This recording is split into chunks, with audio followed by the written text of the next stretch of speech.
It's kind of remarkable how a song about a 32 Ford has just reached so many people.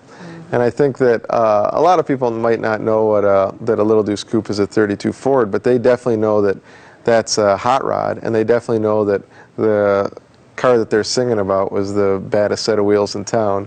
And so it's just cool that they chose this car. You know, my dad was working at my grandparents' store in Taylor, and that was his job when, you know, ever since he was a kid, he always worked there.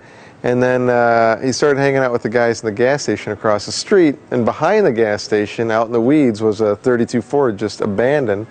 And he bought it for $75 when he was 15. My dad was on the cover of the June 1961 Hot Rod magazine cover.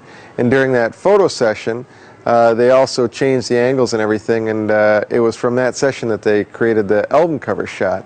So they're really the same session, just different angles.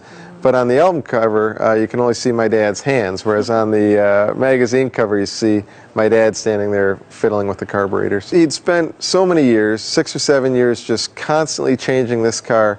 And so by the time it was on the cover of Hot Rod, which was like the holy grail of the day, and the cover of the Beach Boys album, it was kind of done. There was nothing more he could do with it. He kind of had taken the car as far as it could go.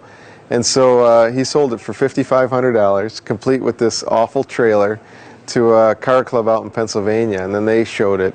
And then they sold it to an individual who had it really for 30 years until my dad bought it back just before he passed away. And the fact that, you know, that whole line about the pink slip daddy, it was just, for us, it was just, it meant a lot to us because our dad was the one who had that pink slip. One more thing, I got the pink slip daddy.